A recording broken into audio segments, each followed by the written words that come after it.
Alright, have a good day guys. So, alam ko na masaya ka sa mga oras ito guys. Kasi alam ko na magpa-flight ka na pauwi sa Pilipinas. Kaya inopen mo itong ating video for today.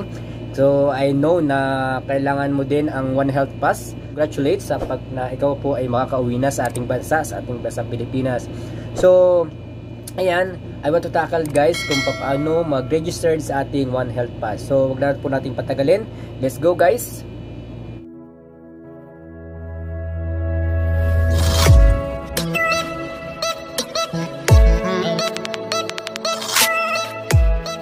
What's up guys? Ayan, so nandito na tayo sa screen ng ating cellphone.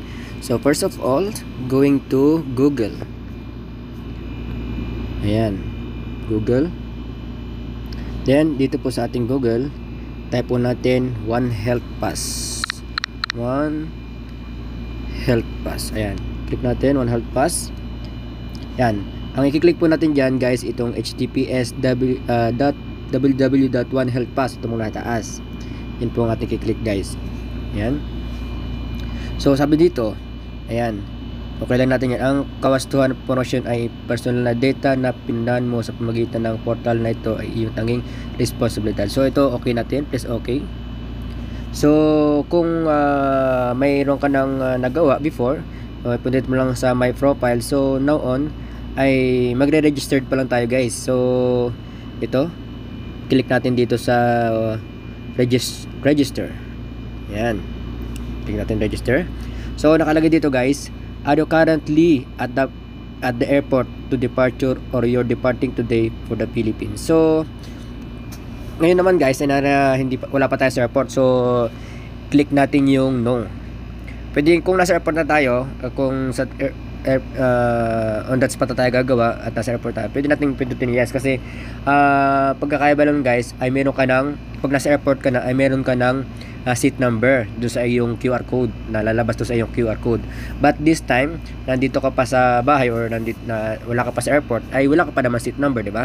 So press mo yung no, says okay.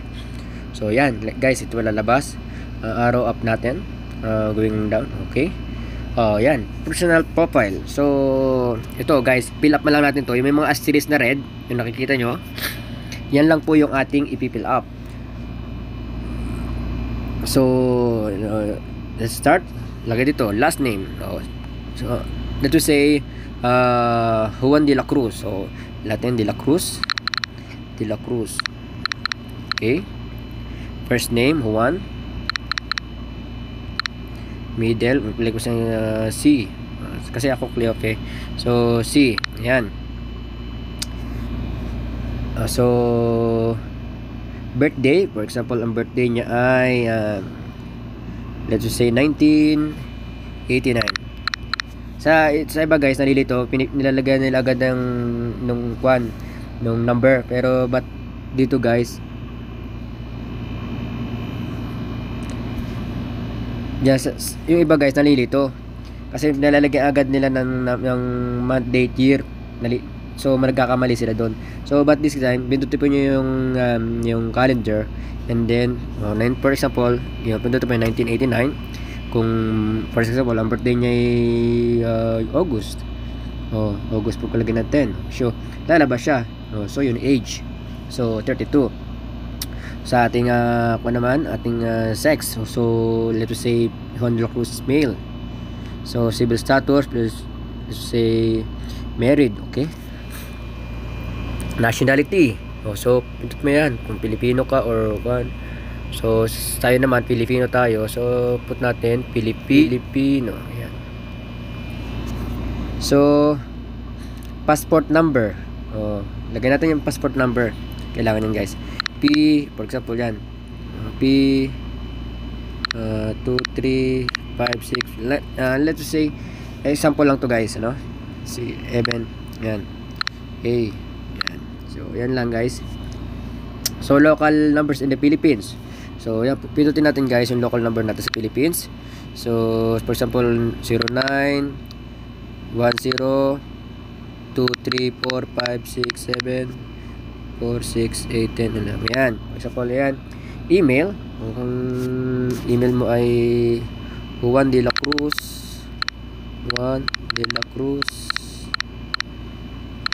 15@yahoo.com.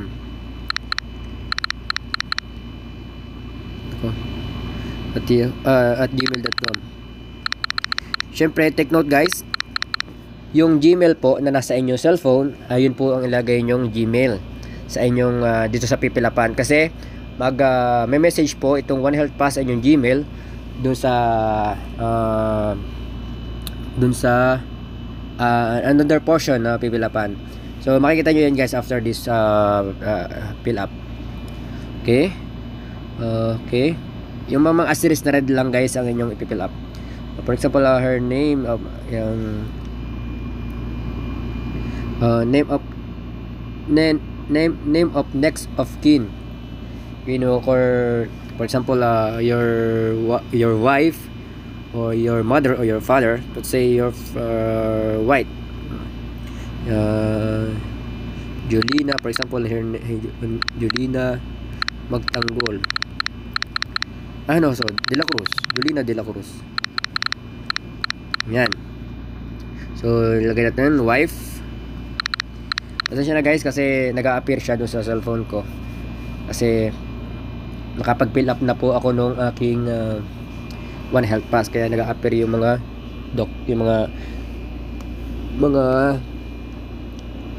mga information ko. Yon. So contact numbers, for example 05 kung yung contact number kanina 0910 23456 789. Ayan. 8 lang pala, sorry. Address of next kin, for example, is for example sa Mindoro, kasi taga Mindoro kami. For example, taga Mindoro din siya. So Calapan City. Yan, ito. Gilap natin yan. So next, permanent address. So yun pa rin. For example, Calapan City.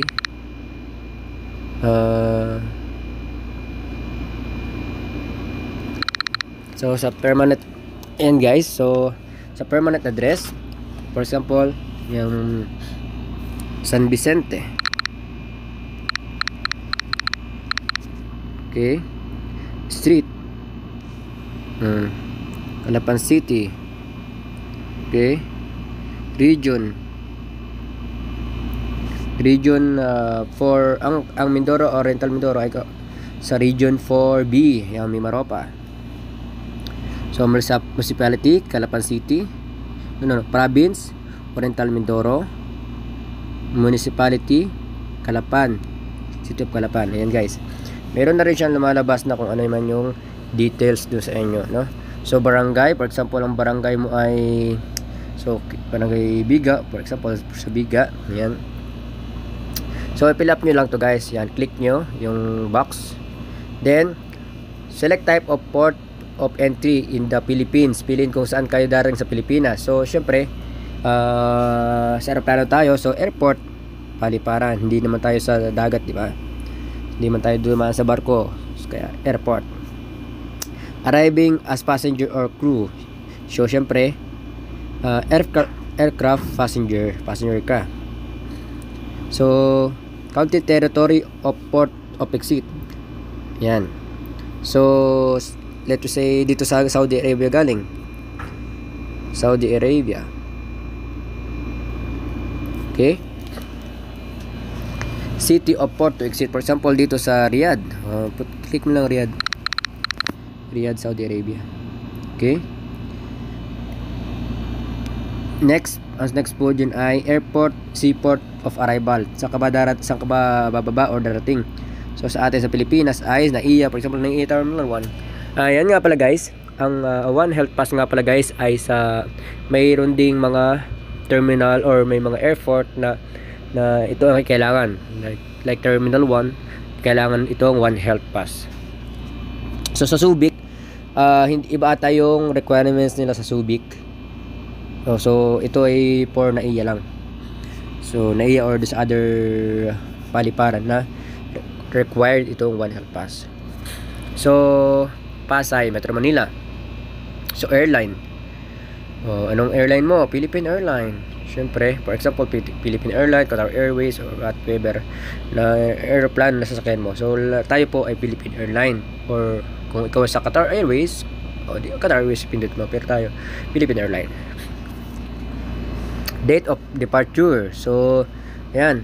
Kung ang departure mo ay katulad ko, ang departure ko ay ngayon September 15, click mo yung September 15. Okay. Date of arrival in the Philippines. So, ang dating na Pilipinas 16. Yan. With ongoing COVID-19 community transmission. So, no. Click mo yung no. Classification. Foreign national, non-OFW, or OFW. So, OFW to, click mo yung OFW. Documentation type. Select document type. So, tayo naman ay documented OFW. Occupation. So, land-based tayo, syempre. FW tayo eh. So, are you vacationing OFW? No, kasi tayo ng for exit na tayo. Ito guys, yung kung magbabakasyon ka or hindi. So, kung ikaw exit, press no. If kung magbabakasyon ka lang, is yes. Employer name. For example, your employer is Samsung C&T.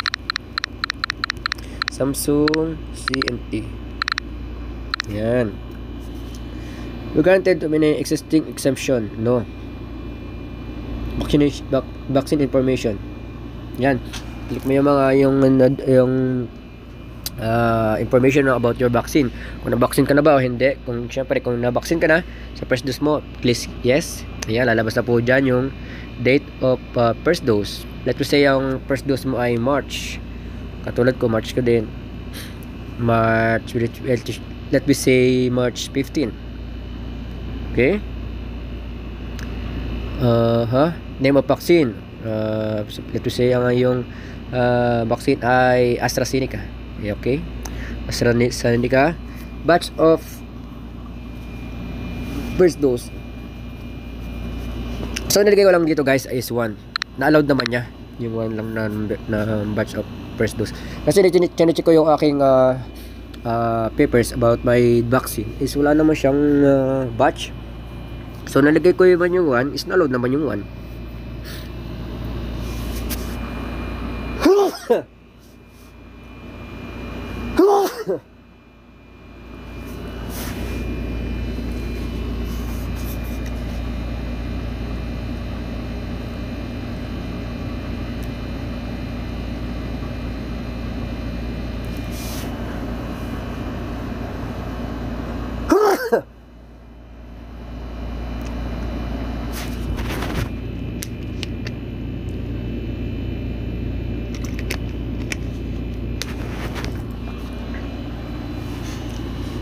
And then, sabi dito, country where vaccinated. So, Saudi Arabia.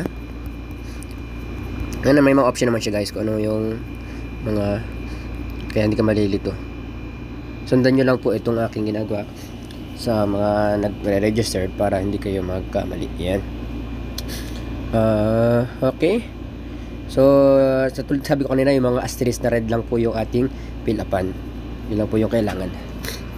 Second dose pala.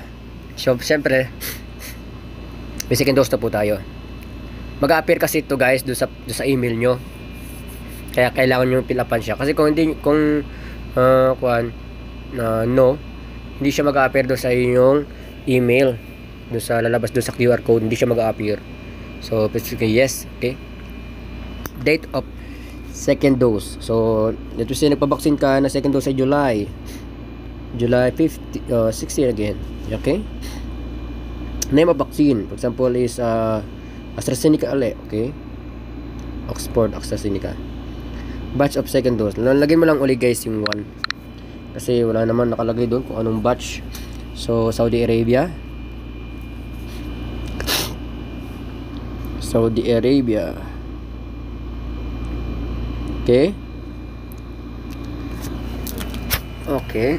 And then, it will, I am fully aware. Click natin yan. Tapos, 8D, 7C, KK. Yan guys. Yung kanyang security. Yan. So hintay lang natin guys. So yan guys, hindi siya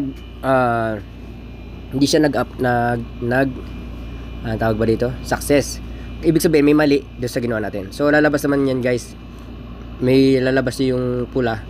Yan. Lalabas yung kung ano mali sa ginawa natin. Lalabas na yun, flight number. So kulang tayo ng flight number. Nakita nyo guys, no? Kulay red yung one required. Kasi hindi siya mag-accept kung kulang yung inyong details. So let us say katulad ko 5R565. Yan. O yan guys. Magre-red lang naman siya kung alin yung mali. So click mo ulit yan. And then captcha BFD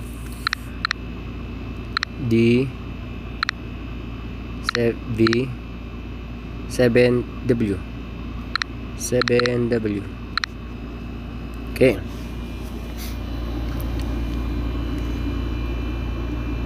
Oh yan guys, yun nakita nyo. Ito na yung transaction number niya, 20 si Juan de la Cruz. Ayan. Ito yung transaction niya. So, pag nakita nyo guys dito sa baba, may proceed to ECF registration. So, pag kinilip nyo yan guys, ay magsisend na sila ng email sa inyong Gmail. So kailangan talaga make sure na clear at tama yung inyong Gmail na nilagay nyo, na in-attach nyo dito sa One Health Pass. So if click nyo yan guys, ay magsisend na sa inyo ng email si One Health Pass, si Google. And then after that guys, make sure na tandaan nyo itong inyong transaction number, kasi doon pag kinilip nyo doon or isulat yung transaction number nyo guys, kasi pag nilik nyo yung sa Gmail nyo guys is kailangan nyo i-input itong number na to. At doon guys, tatanungin lang naman guys do sa email na yon, tatanungin guys kung nakahalubilo ka ba sa mga may coronavirus na, or kung ikaw ba na mayroong karamdaman after 30 ilang days. And then kung ikaw ba ay naka-travel sa ibang mga bansa pa, nakalagay lang yun doon guys. Tapos after that, magpo-proceed na siya, and then lalabas na po yung inyong QR code. So ayun guys, hindi ko na siya itutuloy kasi para kasi ito magre-register to sa